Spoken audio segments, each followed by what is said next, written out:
As the temperatures warm up and we head into summer, perhaps you're going to want to crack open a nice cold beer on a Sunday afternoon. It can be a lot of people's favorites, and it actually has a long history here in Connecticut, not just as a libation, but as a dietary staple. With me now is Lauren Clark to explain what we're talking about. She wrote a book called Crafty Bastards. The book takes a look at the history of brewing in New England and what is today. Lauren, thanks for joining us. Lauren, you're not just an author. You've got some experience in the field yourself, too. I do. I used to be a brewer. Okay.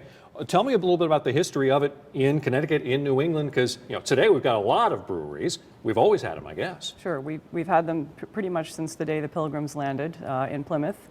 They started planting barley right away, and them and the other early settlers of New England were home brewing. They were brewing in taverns, and as they spread out, they just kept brewing, and they had to have beer to give to their families. It was a dietary staple, and even the children drank it. Well, these God-fearing Puritans of New England, they enjoyed their beer. It probably wasn't just because of the how it makes you feel. You couldn't trust the water sometimes, right? That's right. Where they came from, the water sources were often very polluted, and they didn't trust the water.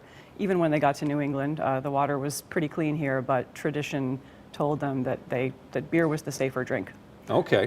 Getting us up into modern times. Still got a lot of breweries around today. You got some favorites?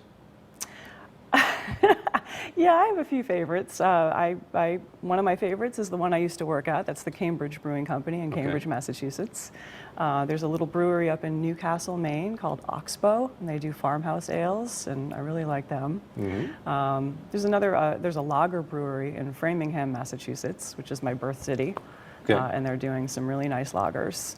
And in Connecticut, the fairly new brewery, Two Roads, I think is doing some really terrific beers. I've tried some of that, some good stuff. Now, I don't mean to sound sexist, but we think of beer as perhaps more of a guy's domain, something that we prefer, but not necessarily true, obviously. Right. Well, I was a brewer, and actually I was carrying on a very old tradition of women brewing.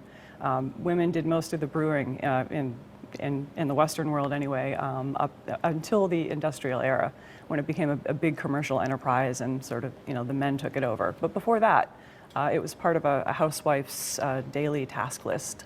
We seem to be getting more towards that smaller kind of operation these days. Are we seeing that side of things growing more and more these days? Yes, definitely. We have 200 breweries and counting in New England now. There's been an explosion in the last 5 or 6 years or so. And most of those enterprises are very small, very local, really serving just their surrounding community. Some of them are bigger, some of them are more regional, and some of them have a national reach. But really most of them are for the local community. And it's nice because local beer is fresh and it tends to be the best. All right, very good. Lauren Clark, thank you very much for more.